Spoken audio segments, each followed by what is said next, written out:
for United States Science Envoy, Dr. Jane Lubchenco, is here in South Africa in support of the U.S. President Barack Obama's initiative to strengthen the United States science and education relationships. Dr. Lubchenco is serving as the first U.S.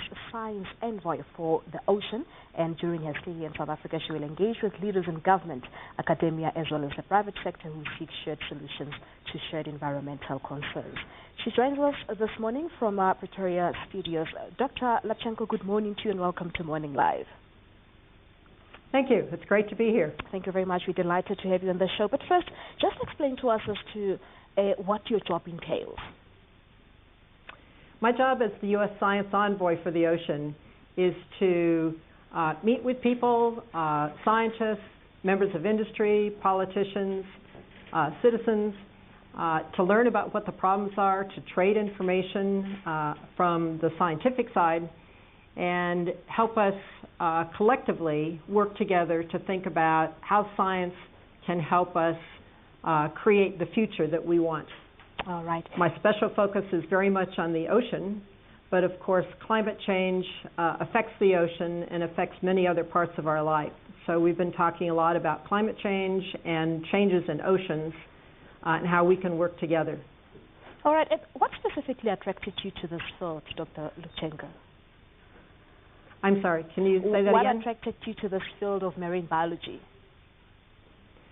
I grew up in the middle of the United States. Far from the ocean. I was always curious about nature, but when I first had an opportunity to go to the seashore and see the incredible variety of marine life, I just fell in love with it. I thought it was a magical place, and I just wanted to learn more and do more. Well, I believe I never looked back.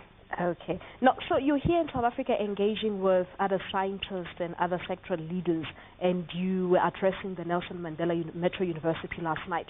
You spoke of threats and challenges facing the world's oceans. Take us through that. Many of the threats that are facing South Africa are similar to threats to the ocean many other places around the world. Waters are warming because of climate change. Sea level is rising. The waters are becoming more acidic as the ocean absorbs some of the excess carbon dioxide we are putting into the atmosphere. Species are changing. There are increases in pollution, especially plastics, but also nutrient and chemical pollution. So we have many different changes that are underway. And those are affecting not only life in the ocean, but the many ways that people depend on the ocean for their livelihoods, for recreation, for many of the benefits that the ocean provides to people. So it's really important that we understand what's happening. We have long-term monitoring so we can track the changes through time. We trade information so we know what's happening here, what's happening there. And we work together to create solutions to some of these big challenges.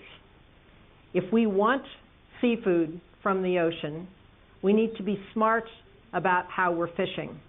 We need to fish smarter, not harder. So I've been talking to scientists, to fishermen, to the industry, thinking about what does that actually mean? How can we use good science to be smarter about what we're doing? All right. So many countries, including us here in South Africa, we're looking towards the blue ocean, or the blue ocean economy, rather, especially in terms of economic development. What's your take on that? There are many opportunities to use the oceans in innovative new ways. The trick is to do it in ways that are smart.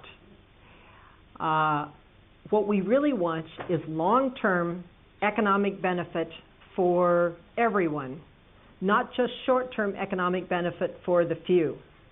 And that's where science and partnerships between science and industry and government can help create new solutions that in fact are durable for the long term, are sustainable.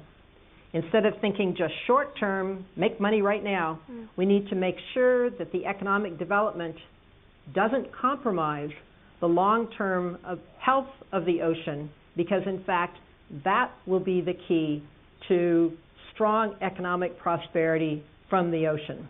All right, Dr. Lubchenco, thank you so much for your time. Thank you.